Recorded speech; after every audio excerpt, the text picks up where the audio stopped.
بسم الله الرحمن الرحيم. الحمد لله والصلاة والسلام على رسول الله صلى الله عليه وعلى آله وصحبه وسلم تسليما كثيرا. أما بعد، فإن أصدق الحديث كتاب الله، وخير الهدى هدى رسول الله صلى الله عليه وسلم، وشر الأمور محدثاتها، إن كل محدثة بدعة، وكل بدعة ضلالة، وكل ضلالة في النار. أعاذني الله وإياكم من البدع والضلال والنار. Naam, ndugu zangu katika iman, kwa tupo katika siku nyingine tena katika muendelezo wa durus, ikiwa tupo katika darsa at-tauhid, darsa ya tauhid katika kitabu al-mulakhas fi sharh kitab at-tauhid cha al-imam al-mujaddid Muhammad bin Abdul Wahhab, iliyofanywa sharhina al-allama al-Fawzani hafidhahullah. Ikiwa tulikuwa katika mlango unaosema babu man tabarraka bi shajaratin au hajarin wa nahwihima, mlango katika mtu kutabarruk katika mti au katika mawe na mfano wa hayo.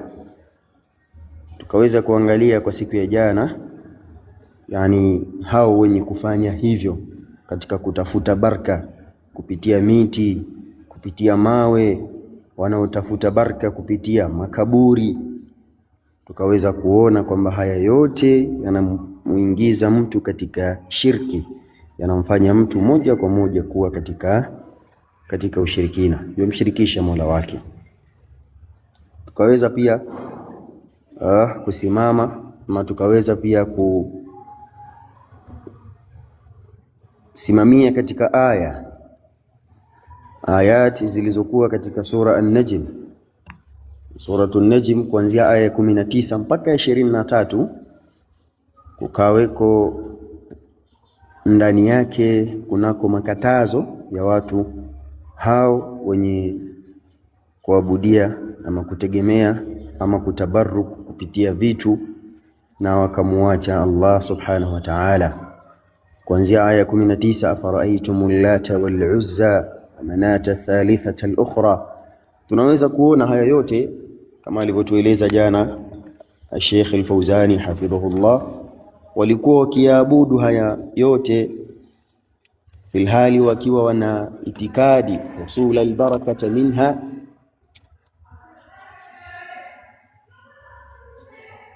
baraka kuweza kuwafikia kwa wao. Pia vile vile ikiwa ni bitaadhimiha wa duaiha, kwa kuyatukuza na kuyaomba.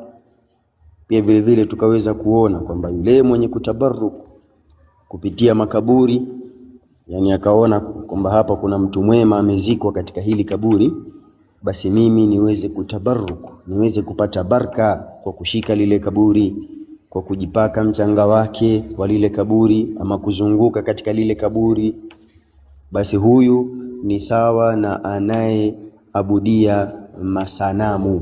Tuliona jana katabarruki billati, kama vile mtu kutabarruku katika Lat na Uzza na Manata. Tuliweza kusimamia katika aya hizo. Sasa leo biidhnillahi ta'ala tutaingia katika hadithi kama ilivyokuwa uzuri wa kitabu hiki ambacho tuko nacho. Ndani yake ni aya pamoja na hadithi za Rasulullah sallallahu alayhi wasallam, ni aya pamoja na hadithi za Rasulullah sallallahu alayhi wasallam. Kwa hivyo leo tutaingia katika hadithi, athar sahihi kabisa ambayo inapokelewa na al-Imam Tirmidhi katika sahihi yake na Ahmad katika musnad yake. Na anasema al-Imam Tirmidhi, hadha hadithun hasanun sahih, hii ni hadithi iliyokuwa ni hadithi hasan na ni hadithi sahihi kabisa. قال الشيخ المجدد رحمه الله عن أبي واقد الليثي رضي الله عنه قال kutoka kwa Abi Waqid al-Laythi radiyallahu anhu, anasimulia huyu sahaba huyu Abu Waqid al-Laythi ambaye jina lake kamili huwa al-Harith ibn Auf, sahabiyun mashhurun. Ni sahaba huyu jina lake anaitwa Harith ibn Auf, ambaye ni sahaba mashuhuri aliyekufa mwaka wa 68 hijiria, walahu 85 sana, na yeye akiwa na miaka 85. Sasa anasimulia huyu sahaba kwa yale mambo ambayo aliyasikia na aliyaona kutoka kwa Mtume sallallahu alayhi wasallam. Kharajna ma'a rasulillah sallallahu alayhi wasallam ila Hunain. Anasimulia huyu sahaba, anasema tulitoka pamoja na Mtume sallallahu alayhi wasallam kuelekea Hunain. Hunain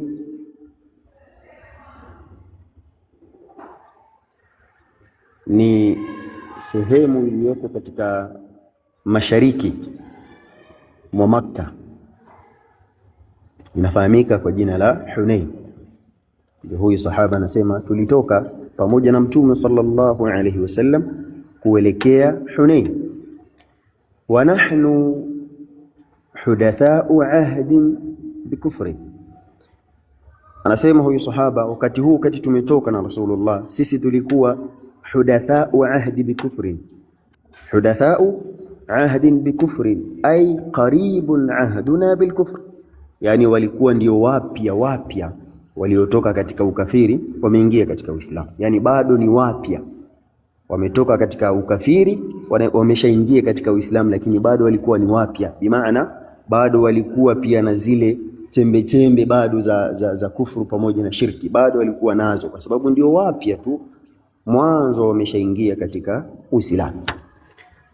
Kwa hivyo walipofika huko Hunain, walilmushrikina sidratun ya'kufuna indaha wa yatufuna biha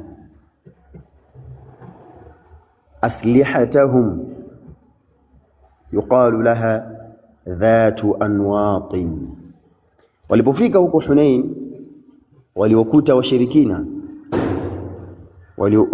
washirikina wakiwa kuna mti wa mkunazi. Hao washirikina walikuwa wakifanya i'tikaf, yakifuna bimaana yuqimuna indaha wa yu'azzimunaha wa yatabarakuna biha. Walikuwa wakisimama katika huo mti wa mkunazi wakiuadhimisha, wakiutukuza huo mti na wakitabaruk, yani wakitaka baraka kupitia huo mti wa mkunazi. Pia vile vile walikuwa wayanutuna biha aslihatahum, na walikuwa wakitundika katika huo mti silaha zao, yani walikuwa katika vita, wakitoka katika vita wakirudi, zile silaha zao walizotumia katika vita wanatundika pale katika ule mti, yualliqunaha alaiha lilbaraka, na walikuwa wakizitundika hizo silaha zao pale katika ule mti kwa kuona huu mti una baraka, mti wa mkunazi huu una baraka. Kwa hivyo tunaweza hizi silaha zetu zikikaa hapa katika huu mti, silaha zetu pia na zenyewe zitakuwa na baraka, tukienda vitani tutaweza kupata ushindi kwa sababu tumeweka silaha zetu kwenye mti wenye mtukufu. Na walikuwa wakiuadhimisha mti kama ule, na wakaupa jina yuqalu laha dhatu anwatin, wakawa wameupa jina huo mti, wakawa wanauita dhatu anwatin, wakawa wanauita anwatu. Anwatu jam'u nutin wa huwa masdarun summiya bihi almanut, summiyat bidhalika likathrati ma yunatu biha min as-silahi ajli at-tabarruk. Na umeitwa hivyo anwatu kwa sababu walikithirisha sana watu kutundika silaha katika huo mti kwa ajili ya kutabarruk, yani ukisema huu mti una baraka, tunaweza kupata baraka kupitia huu mti tukiweka silaha zetu katika huu mti. Hii anasimulia sahaba huyu Abu Waqid, anasema alikuwa yeye pamoja na mtume walipofika huko Hunain walishuhudia hali ni kama hiyo. Kisha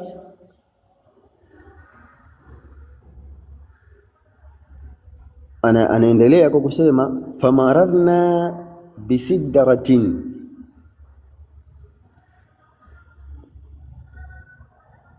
famararna bisidratin, tukapita katika mti wa mkunazi mwingine sasa tofauti na ule. Manake ule tuliukuta watu wanautukuza kama hivyo na wameupa jina, wanaweka silaha zao, kisha wakaendelea na safari yao mbele. Wanasema tukapita tukaukuta tena kuna mti mwingine wa mkunazi kama ule wa mwanzo. Sasa ndipo huyu sahaba pamoja na wenzake anaelezea, anasema faqulna, tukasema kumwambia ya Rasulullah, ewe mtume wa Allah, ij'al lana dhata anwatin kama lahum dhatu anwat,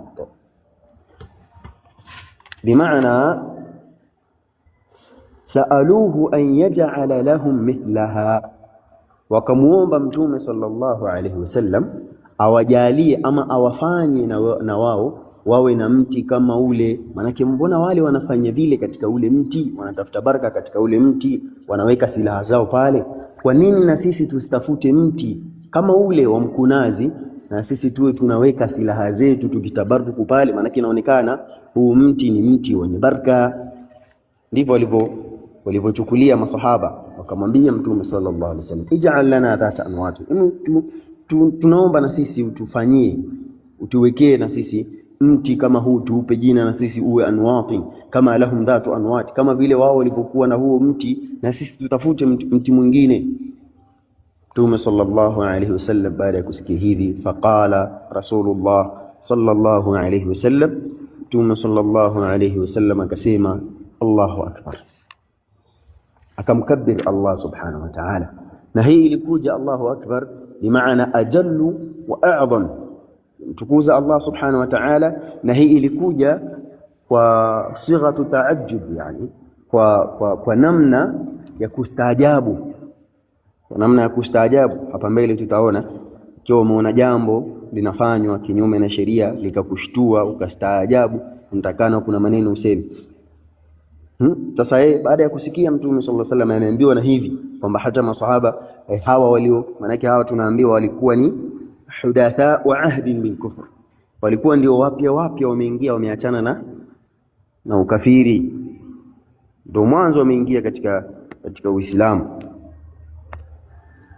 Wakamuomba Mtume sallallahu alayhi wasallam, ya Rasulullah, tujalie na sisi tupate mti ambao nasi tutakuwa tukiutegemea kwa kuweka hapo silaha zetu.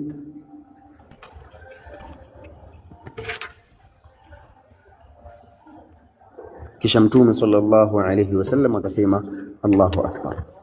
Kisha akaendelea kwa kuambia innaha sunanu, qultum innaha sunanu, yani bidhammi sini bimaana at-turuq, ay salaktum kama salaka man qablakum at-turqa al-madhmuma, yani hicho kitu ambacho nyinyi mnakiomba ni sawa na kile ambacho walikiomba kabla yenu. Maanake kuna watu kabla yenu waliomba kitu kama hiki, yani baada ya kuona kwamba kuna watu wanafanya kitu fulani katika kumshirikisha Allah subhanahu wa ta'ala, na wao pia walikiomba kitu kama hiko wawe nacho. Maanake nyinyi pia mnaomba kitu kama hiko. Kisha Mtume akaendelea kwa kusema walladhi nafsi biyadihi, na apa kwa yule ambaye nafsi yangu iko mikononi mwake. Manake anaapia kwa Allah subhanahu wa ta'ala, kama qalat banu Israila li Musa, yani nyinyi mmeomba kitu ambacho ni kama vile wale banu Israili walipoomba kumuomba nani? Musa alayhi salam. Tunafahamu katika ile kisa tunaelezewa katika Qur'ani, katika suratul A'raf, Allah subhanahu wa ta'ala alipowapitisha Musa pamoja na watu wake katika ile bahari,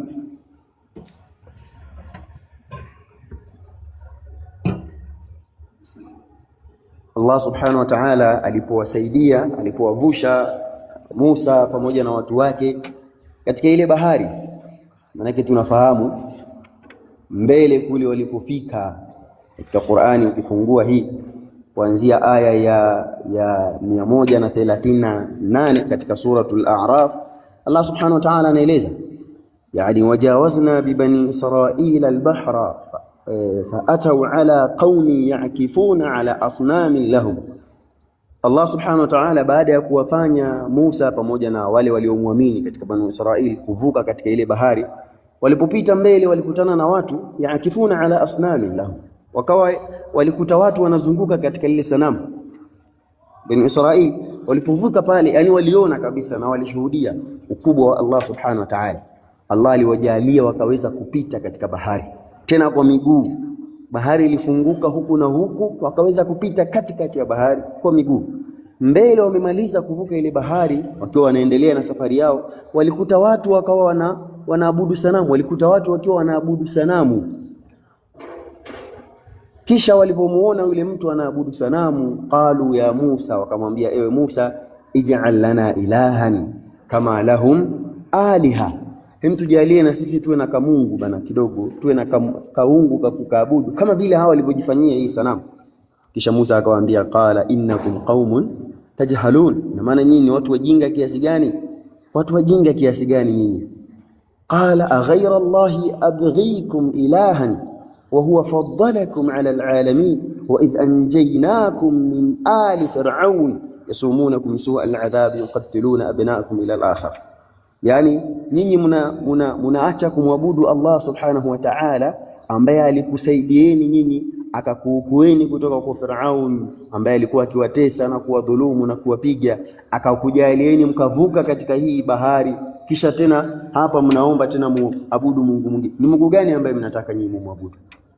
Ij'al lana, wakamwambia ya Musa, qalu ya Musa ij'al lana ilahan kama lahum ilah, qala innakum qaumun tajhalun. Kisha Musa akawaambia, nyinyi na maana ni watu wajinga kiasi gani nyinyi? Mnajifanya mbona hamna wajinga sana nyinyi? Yani mnaacha kumwabudu Allah aliyewasaidia kuvuka katika bahari, mnakuja kuabudu hichi kisanamu. Sasa hii ndio aya ambayo Allah Mtume sallallahu alayhi wasallam aliwasomea hawa masahaba ambao waliona kuna watu walikuwa wakitabaruku katika mti, yani waliona mti wakaona huu mti wa sidra, mti wa mkunazi, wakaona huu mti uko na baraka, wakaona huu mti tutundike nini silaha zetu hapa, utakuwa na baraka katika huu mti, tukienda katika vita itakuwa ni sababu ya sisi kushinda vile vita. Wakamuomba, ya Rasulullah, na sisi tunaomba bana tupate na sisi mti kama huu. Ndio Rasulullah sallallahu alaihi wasallam akawaambia, na maana nyinyi mumeomba kitu ambacho waliomba waliokuwa kabla yenu, kama vile kama qalat banu Israila li Musa alayhi salam, kama vile banu Israila walipomwambia Musa kwamba ij'al lana ilaha, qalu ya Musa ja'al lana ilahan kama lahum ilahatun qala innakum qaumun tajhalun. Katika suratul A'raf utakutana na habari kama hii. Kisha Mtume sallallahu alayhi wasallam akaendelea kwa kusema la tarkabunna sanana man kana qablakum, hakika mtazifuata njia za wale waliokuwa kabla yenu. Manake baada ya imani hii wapo watakaokuja na shirki, maana wapo watu ambao watakuja kutumbukia katika shirki hivi kama vile walivyokuwa wale Bani Israili. Nafikiri habari ni ndefu sana. Hata baada ya kuoneshwa haya waliooneshwa na Allah, bahari ilifunguka wakapita, lakini bado huko mbele wapo pia ambao walimshirikisha Allah subhanahu wa ta'ala, yani waliacha kumwabudu yeye na wakaabudu vitu vingine. Kwa hivyo Mtume akaweka utabiri huu kwamba la tarkabunna sanana man kana qablakum, maana mutafuata, wapo watu ambao watakaofuata njia za wale waliokuwa kabla. Manake hata baada ya kujiliwa na haki, wao bado tu watakimbilia katika kumshirikisha Allah. Bado kuna watu watamuacha Allah subhanahu wa ta'ala na kwenda kuwategemea wengine na kwenda kuabudu wengine. Sunana man kana qablakum. المعنى الإجمالي للحديث anasema al-Allama al-Fawzani hafidhahullah, maana ya moja kwa moja katika hii hadithi, yukhbiru Abu Waqid an waqi'ati fiha ajab wa maw'idhatun wa hiya annahum ghazaw ma'a rasulillahi sallallahu alayhi wasallam qabilata Hawazina wa kana dukhuluhum fil islam qariba. Hapa huyu sahaba Abu Waqid anatupa habari ya tukio lililowatokea kwa wao, tukio ambalo lilikuwa ni la ajabu na tukio ambalo lilikuwa kuna mauidha ndani yake, kwamba wao yani walimuomba Mtume sallallahu baada ya kufika wao pamoja na Mtume walielekea huko Hunain, na walikuta hawa watu ambao walikuwa wakitabaruku katika ule mti wa mkunazi katika kabila la Hawazina, wa kana dukhuluhum fil islam qariban. Lakini hawa watu ambao walikuwa na Mtume walikuwa ndio wapya, yani ndio mwanzo katika kusilimu, ama mwanzo katika kuingia katika Uislamu. Maana bado walikuwa na fikra nyingine huko za kutegemea vitu vingine kinyume na kumtegemea Allah subhanahu wa ta'ala. Sasa ndipo fakhafiya alaihim amru shirki, walikuwa hawalijui, yani ilikuwa limefichikana kwa wao jambo hili la shirki, kama tunavyoona wengi katika watu leo. Na hili tunalishuhudia leo baadhi ya watu. Kuna baadhi ya watu leo utamkuta anafanya kitu pengine hajui, na mwingine anakuwa hajui mpaka anaingia katika kumshirikisha Allah subhanahu wa ta'ala. Alafu unakuta anakuambia kwani kuna ubaya gani? Mungu mwenyewe si amesema jilinde na mimi nitakulinda. Vipi sasa utakaa tu hivi, unakaaje tu bana hivi? Nitakana unahangaika, unachakarika, unajipambania. Anasahau kwamba yeye ni kiumbe wa Allah subhanahu wa ta'ala, yuko chini ya himaya ya Allah. Allah akitaka madhara yamfiki yatamfika, Allah asipotaka yasimfiki hayamfiki. Kwa hivyo yafaa watu tujiegemeze, tumtegemee Allah subhanahu wa ta'ala. Kwa hivyo hawa walikuwa kwa wao, yani ndio mwanzo wameingia katika Uislamu, na hili jambo la shirki ilikuwa bado hawajalijua kwa uzuri. Falamma ra'aw ma yasna'u almushrikuna min at-tabarruk bishajara, na paka ikafika mahali walipowaona wale washirikina walipokuwa wakitafuta baraka katika ule mti, talabu min ar-rasul sallallahu alayhi wasallam an yaj'ala lahum shajaratan mithlaha, walitaka kwa Mtume sallallahu alayhi wasallam, na wenyewe wakamuomba, ya Rasulullah, hebu na sisi tunaomba bana, tufanyie, tutafutie kamti na sisi kamti hapo tuwe tunakatabaruku kama hawa wanavyofanya bana. Maana walikuwa hawajui bado, ndio mwanzo umeingia katika Uislamu. Ndio maana leo hii tunawasisitizia sana watu, jamani, isomeni tauhid, muifahamu tauhid, musije mkatumbukia katika kumshirikisha Allah subhanahu wa ta'ala bijahl, kwa ujinga wa kutokuifahamu tauhid, kwa ujinga wa kutokuielewa dini ya Allah subhanahu wa ta'ala, utajikuta unatumbukia katika kumshirikisha Allah subhanahu wa ta'ala. Na wapo baadhi ulama, japokuwa sio wote, lakini baadhi ulama, na ndio kauli rajih, yani wanasema kutakuwa hakuna udhur kwa mtu ambaye eti amemshirikisha Allah alafu alikuwa hajui. Yani wewe ulikuwa hujui vipi mpaka unamshirikisha Allah? Vipi ulikuwa hujui? Kwa sababu ukishasema tu wewe ni Muislamu, tayari ni wajibu kwa wewe kusoma dini yako. Ni wajibu, lazima usome dini yako, ufahamu kitu gani kinatakiwa nifanye, ufahamu kitu gani sitakiwi nifanye. Ukishasema la ilaha illa Allah, kuna shurutu la ilaha illa Allah, kuna masharti ya la ilaha illa Allah. Sio unasema tu la ilaha illa Allah alafu hujui maana yake, hujui masharti yake, hujui vitenguzi vyake, unasema tu la ilaha illa Allah. Nafikiri jana tuliangalia katika hadithi ya Rasulullah sallallahu alayhi wasallam aliyesema, man qala la ilaha illa Allah, yule atakayesema la ilaha illa Allah wa kathara bima yu'badu min dunillah, na akakufurisha na akapinga na akakanusha yote yanayoabudiwa kinyume na Allah. Kwa hivyo ukisema la ilaha illa Allah, usitosheke tu na kalimatu la ilaha illa Allah, lazima uifahamu la ilaha illa Allah. Katika masharti miongoni mwa shuruti za la ilaha illa Allah ni al-ilmu, usome ufahamu. Manake hakuna udhur kwa eti mimi sisomi, na hakuna udhur wewe usitafute elimu katika dini yako. Ni wajibu, lazima ufahamu kwamba Allah subhanahu wa ta'ala ananitaka nini mimi nifanye, Allah hataki nini mimi nifanye, Allah amekataza nini, Allah ameamrisha nini. Ni wajibu, lazima ni farad, lazima usome dini yako Muislamu. Kwa hivyo hawa masahaba walikuwa ni wageni, hawajui hili jambo, hasa jambo la shirki. Kwa hivyo walipowakuta hawa mushrikun wakawa wanatabaruku katika ule mti, na wenyewe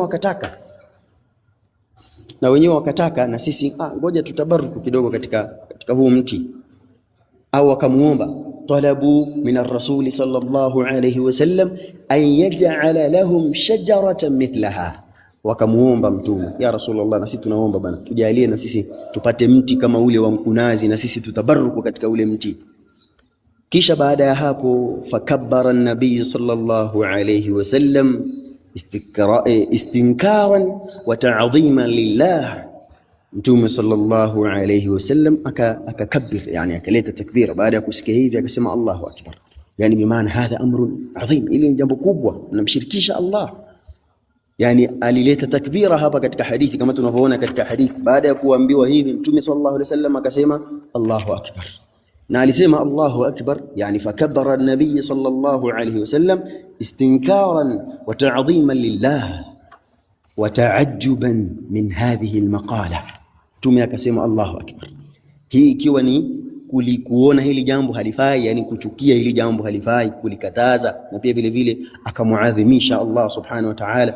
Pia vile vile akastaajabu na haya maneno aliyosema. Maneno gani haya? Allahu akbar, nataka kumshirikisha Allah subhanahu wa ta'ala, nataka kumshirikisha Allah subhanahu wa ta'ala. Kisha baada ya hapo, wa akhbara anna hadhihi almaqala, na Mtume sallallahu alayhi wasallam akawapa habari, kwa hakika haya maneno ya kusema na sisi bwana tunaomba tupate kamti, na sisi tutengenezee kamti, na sisi tu tunatabaruku katika mti huo. Akawaambia haya maneno haya mlioyasema, tashbuhu maqalata qaumi Musa, haya maneno yanafanana na wale maneno ya watu wa Musa, banu Israili, walipomwambia Musa, lamma raau man ya'budu al-asnam, pale walipomuona, yani wameshatoka, kama tulivyosoma katika Qur'ani hapa katika suratul A'raf aya 138. Allah aliwajalia wale wakavuka katika ile bahari.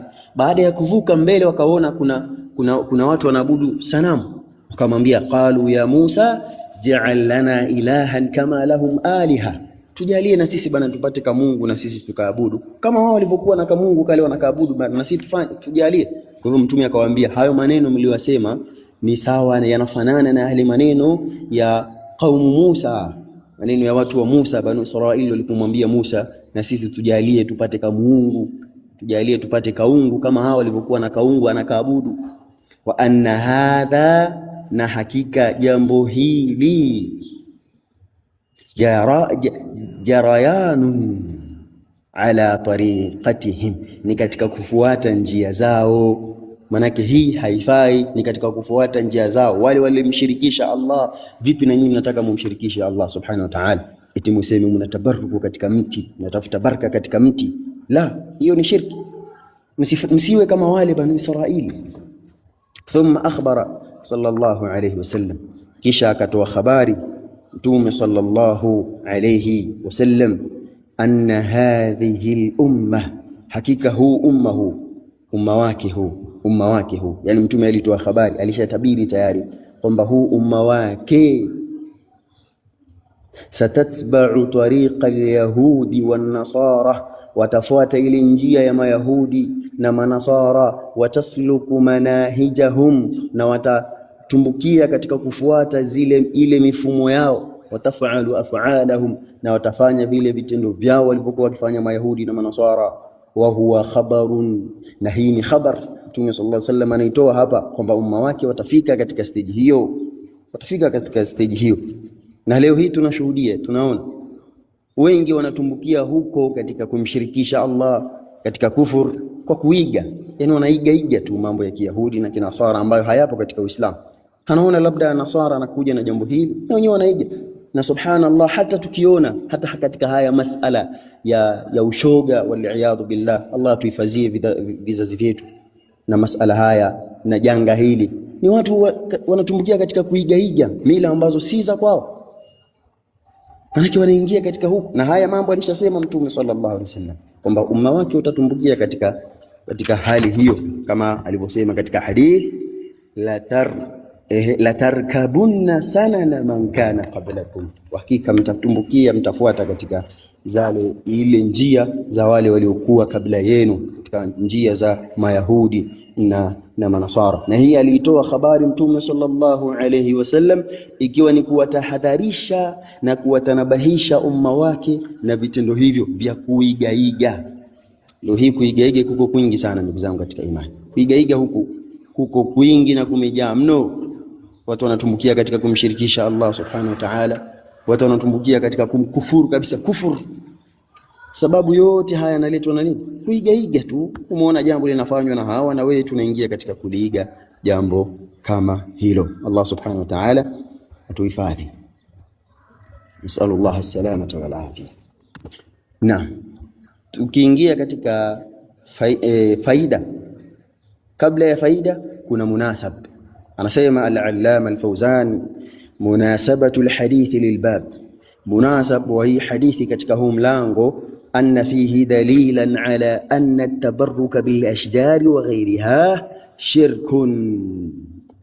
Ndani yake katika hii hadithi tunapata dalili kwamba watu kutafuta baraka, eti mtu anasema anatabarruku, anatafuta baraka katika mti ama katika mengine yasiyokuwa hayo, mathalan mti ama milima ama mawe ama pangoni ama sijui kaburi. Mtu anasema hapa kuna utukufu, hapa kuna baraka, kuna mababu zetu, kuna sijui mizimu ya ukoo wetu sijui na nini. Yote haya shirkun, ni shirki. Watu wanamshirikisha Allah subhanahu wa ta'ala,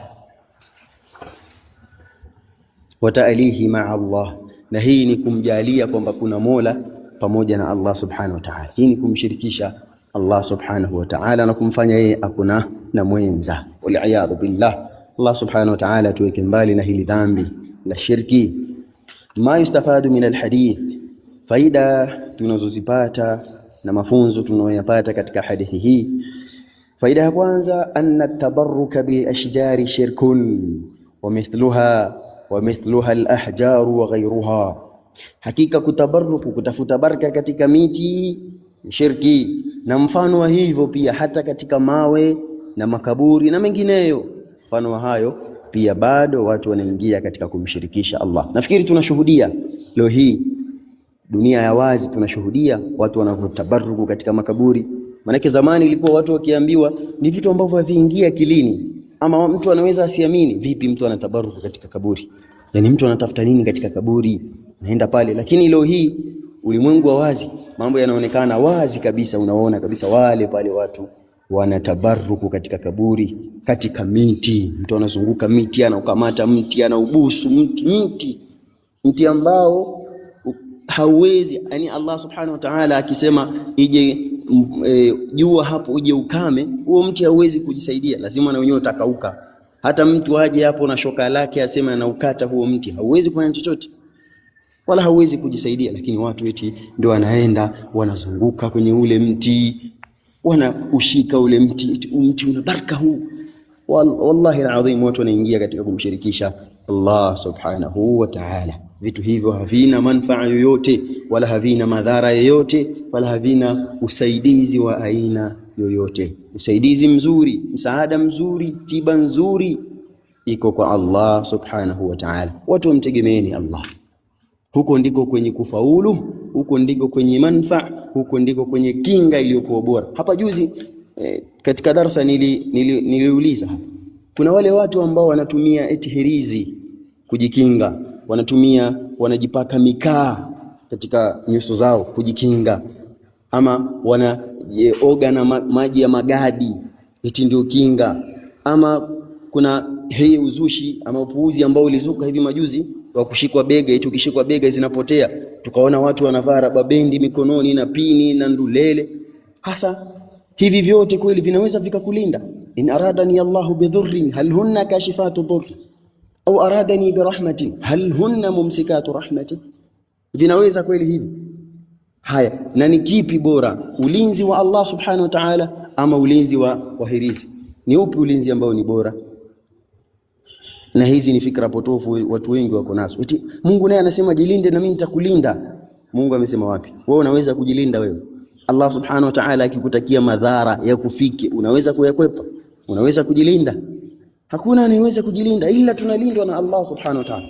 Wallahi alazim, tunalala usiku mpaka usubuhi, tuko katika hifadhi na ulinzi wa Allah. Tuangalie, tumelala muda mwingine, tumelala mdomo wazi, pua ziko wazi, masikio yako wazi. Kunaweza kukaingia hata wadudu huko, eti kunaweza wakaingia hata nyoka akaja, hata mdudu akaingia katika pua, lakini Allah subhanahu wa ta'ala anakuhifadhi. Na huu ndio ulinzi ambao ni mzuri zaidi, ulinzi na hifadhi ya Allah subhanahu wa ta'ala. Tuacheni kutegemea sijui miti, sijui makaburi, sijui hiridhi, vyote hivi tunamshirikisha Allah. Ulinzi mzuri, ulinzi bora ni ulinzi wa Allah subhanahu wa ta'ala. Hiyo ni faida ya kwanza. Faida ya pili inayofuata,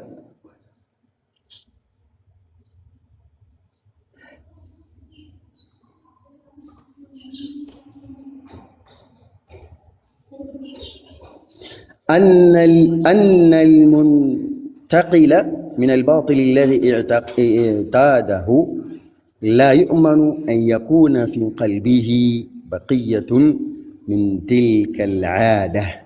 Hakika mtu kuondokana na ile batili ambayo alikuwa akifanya, ambayo alikuwa ameizoea, hii haiwi kwake ni salama, yani haiwi kwake inamfanya yeye awe na amani mpaka kuwe katika moyo wake hakuna kichochote kilichobakia katika ile ada yake iliyokuwa ameizoea. Na hapa ndio Muislamu sasa nitakana asome, kwa sababu walilahi alhamdu kila mmoja anashuhudia hali aliyokuwa nayo kabla zamani huko, kipindi labda mathalan yuko kijijini kwao, ama kipindi mathalan akiwa anakuwa, ama kipindi mathalan akiwa katika jahiliya. Kila mmoja anajua hali yake aliyokuwa nayo huko kabla. Kuna watu hapa miongoni mwetu zamani huko walikuwa wakitumia hivi vitu wakiona kwamba vinawakinga wao. Watoto wadogo wakizaliwa tukiwafunga mahirizi makubwa katika mikono yao, akitembea nao katika mikono, tukiwapaka wanja, mtu anajipaka wanja eti anaona wanja unamkinga na macho ya watu. Kwa mafundisho ya nani wetu wanja unakinga na macho ya watu? Wanja unakinga na vijicho. Nani aliyesema kwamba wanja unakinga mtu na vijicho? Hakuna mafundisho hayo. Ukiona na ukitegemea kwamba wanja unaingia katika shirki. Wanja ni kitu gani? Unaweza hata ukukata mwenyewe kwa utupa huko. Kila mmoja anafahamu hali aliyokuwa nayo. Sasa hapa ndipo tunaona umuhimu wa mtu kusoma nini?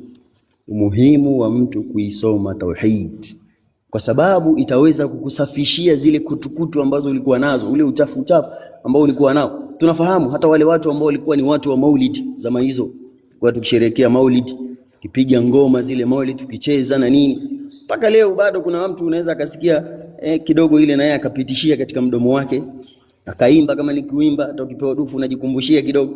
Yatakikana usome sana, hasa usome masala ama somo hili la tauhid ambalo litakusaidia wewe kuondosha na kusafisha zile uchafu na zile kutu ambazo ulikuwa nazo kabla ya kuiona haki. Na siku zote haki ikija, batili inakuwa ni yenye kuondoka. Qul jaa al-haq wa zahaqa al-batil innal batila kana zahuqa. Siku zote haki ikija, batili ni yenye kuondoka zake. Batili haina nafasi tena katika haki. Faida nyingine tunayoipata, anna al-insana qad yastahsinu shay'an yadhunnuhu yuqarribuhu ila Allah wa huwa yub'iduhu anhu. Yani mtu anaweza akakiona kitu, jambo linapendeza, linamvutia kwake yeye, ni zuri, lakini na akafikiria kabisa kwamba hili jambo kwani kuna ubaya gani bwana? Mathalan kaburi, chukulia mfano hii wa kaburi, kwa sababu ndio watu wengi sana wako nao hii, wakuona kwamba kuna mzimu, sijui babu yangu, kuna mzimu wa wazee wetu, ukaona ni babu yangu huyu, ama ni shekhe wetu huyu, kwa ni sharifu kadha wa kadha, ni kaburi lake, kwani kuna shida gani bwana? Jambo zuri hili bwana, tunaweza kulikaribisha mimi kwa Allah, unaenda pale katika kaburi, unafanya ya kufanya katika ibada, unaona hili hawa ni mashekhe wangu hawa, ama hawa sijui ni vitu gani hivi vinaweza mimi kunikaribisha, anaweza kunikaribisha kwa Allah, ama anaweza kunisaidia. Maiti anaweza kukusaidia wewe uliokuwa hai. Yeye mwenyewe maiti hawezi kujisaidia, amekufa pale, hawezi hata kutikisika. Leo hii eti aje akusaidie wewe ambaye uko hai, mtu mzima kabisa unatembea. Allahu musta'an. Kwa hivyo mtu anaweza, yani insana qad yastahsinu shay'an yadhunnuhu yuqarribuhu ila Allah. Mtu anaweza akaona kitu kizuri, jambo zuri, kwa wenyewe anaona hili ni kitu kizuri hichi bwana, si kwani mimi simwabudu yeye, bali na tabarruki kidogo, natafuta baraka kidogo kupitia kaburi. Alafu yadhunnuhu yuqarribuhu ila Allah, akawa nadhania kwamba hichi kitu kinamkaribisha kwa Allah, wa huwa yub'iduhu anhu, kumbe hicho kitu kinamweka mbali na Allah subhanahu wa ta'ala. Kwa hivyo yafahamu mtu kuwa makini, usione kwamba jambo hili ni zuri, kwani kuna ubaya gani? Ukaona sina jikurubisha kwa Allah, kama wale walivyokuwa kiabudu masanamu, wakiambiwa bwana, vipi nyinyi waacheni kuabudia masanamu, wanasema si tuabudii, bali liuqarribuna ila Allahi zulfa, sisi tunayafanya tu ili aweze kutukaribisha kwa Allah, hatuabudu bana. Ndivyo hivyo tao ibadul qubur, hata hao ibadul qubur wanaabudia makaburi, wanatawassal kupitia maiti, wanaona kwamba yadhunnuhu yuqarribuhu ila Allah, wanaona kwamba inawakurubisha kwa Allah, la fil hali wa huwa yub'iduhu anhu, ilo jambo linaweka mbali na Allah subhanahu wa ta'ala. Wakimbiza katika, kwa sababu wanamshirikisha Allah, na mtu ukimshirikisha Allah wewe fahamu ni adui wa Allah. Ukifa na hali hiyo wewe ni adui wa Allah, na kesho mbele ya Allah subhanahu wa ta'ala fi nari jahannam khalidina fiha abadan.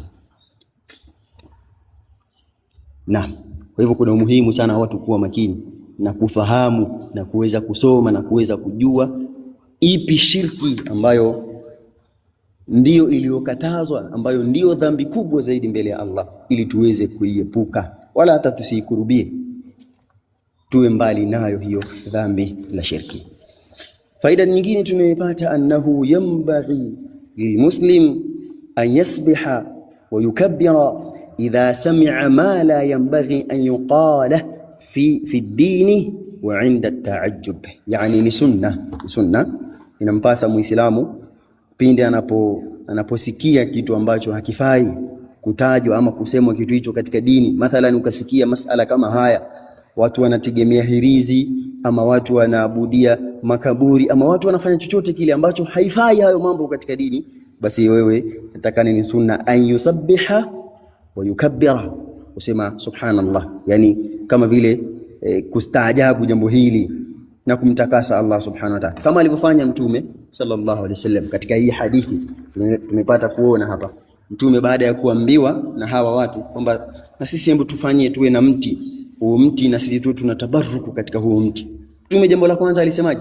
Allahu akbar, alimkabir Allah subhanahu wa ta'ala. Na hii ilikuja katika sigha ya at-ta'ajjub, yani kustaajabu hili jambo, na ndivyo Muislamu utakana staajabu na hivi kwa takbir ama tasbih ama tahlil.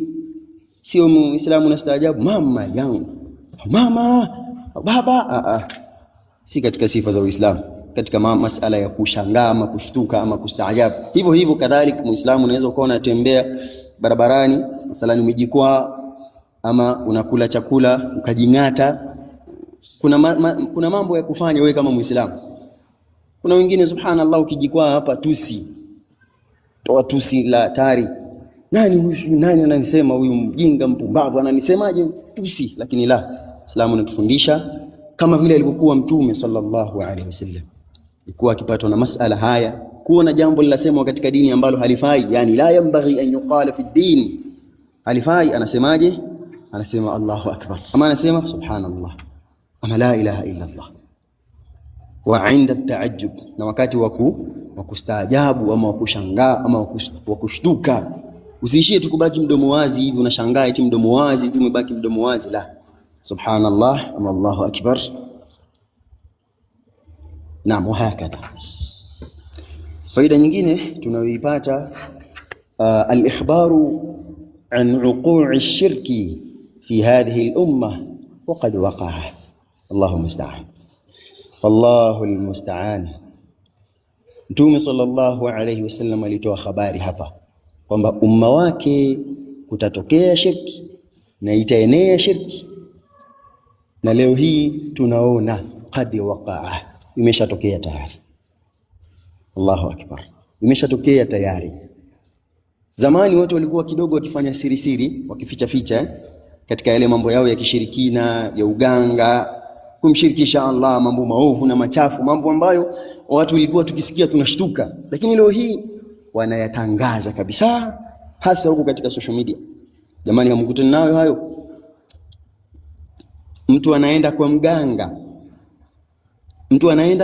kwa mganga, anafika pale kwa mganga, subhanallah, anatolewa nguo kisha anafungwa kama sanda, mfano wa sanda. Nafikiri tunafahamu mtu akiwa anakafiniwa katika ile sanda, ya rabbi salam, yani mtu anafungwa mfano wa maiti katika ile sanda, alafu anazungushiwa nazi huku pembeni, eti ndio anafanyiwa sasa kisomo. Kisomo gani hiki? Ni shirki. Kisomo gani hiki? Wallahi alazim, watu wanamshirikisha Allah subhanahu wa ta'ala. Mtu anafungwa kama sanda. Tunajua vile maiti anavyofungwa, tunajua maiti namna anavyofungwa.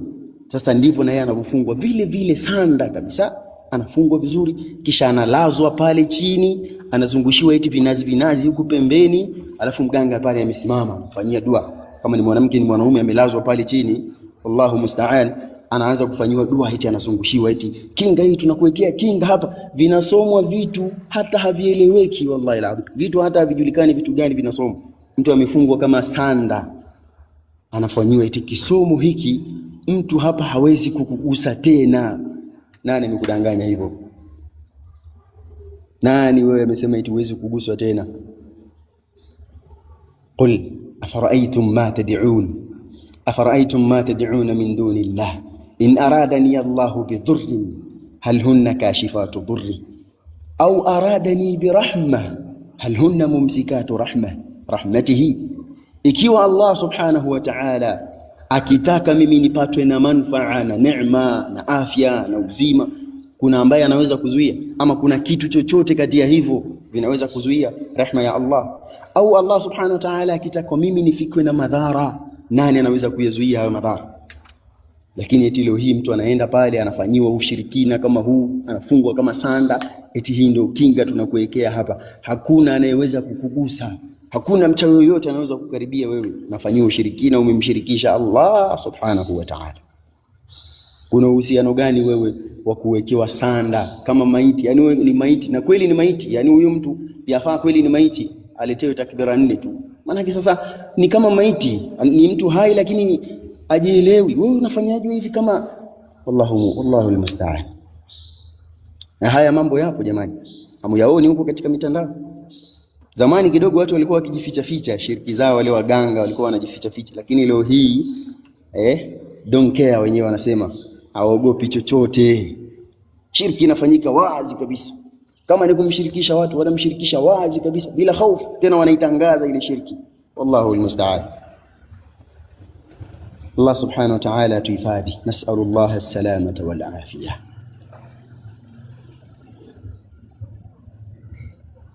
Naam, faida nyingine tunayoipata, annahyu 'ani tashabbuh bi ahli jahiliyyati wal yahudi wan nasara, ni makatazo ya watu kujifananisha na watu wajinga, kujifananisha na wajinga, kujifananisha na mayahudi, kujifananisha na manasara. Haifai kama Muislamu kujifananisha na wajinga, yani wale watu wajinga. Leo hii kama tunavyoona, nachukulia mfano leo hii kuna wanawake wanatembea uchi. Kuna wanawake wako uchi, yani wao ndio maisha yao kujiwekea huko, wako uchi, wakaitwa miss sijui Miss World sijui vitu gani, takataka gani zinaitwa. Alafu wanawake hao ndio wanachukuliwa, wanaitwa hawa ndio superwoman. Hao ndio wanawake wa kuwaiga, waigeni hawa. Simona wenzenu wako na mafanikio na nini, wamefanikiwa, wamefaulu, wamepata kadha wa kadha. Tunakuta naye mwanamke wa Kiislamu naye leo hii eti unamkuta naye mitandaoni huko anapojishaua na yeye sasa, ili aonekane sasa na yeye kuna mafanikio ameyapata. Anakijianika mwanamke naye eti wa Kiislamu, naye anaona kwani mbona wenzangu wanapata? Kwa hivyo kumbe na sisi tukiwezeshwa tunaweza bwana, tuwezeshe na sisi. Subhanallah, anakwenda kuvuliwa nguo, anakwenda kudhalilishwa, anakwenda kuaibishwa. Allah subhanahu wa ta'ala anasemaje?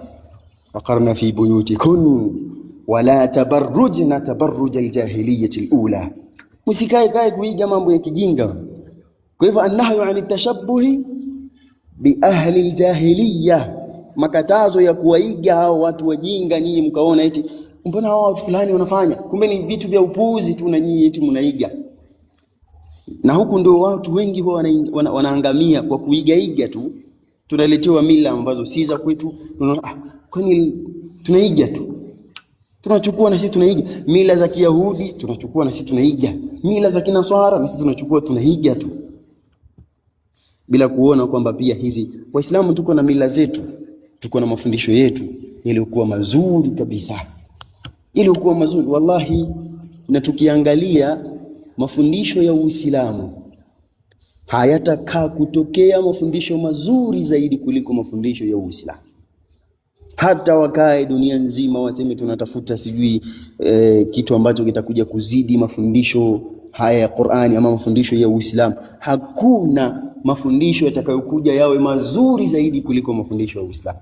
Kila kitu Uislamu umeweka wazi, kila kitu Uislamu umefundisha, na kila kitu Uislamu umetahadharisha nacho, ukaweka tahadhari kama ni mabaya.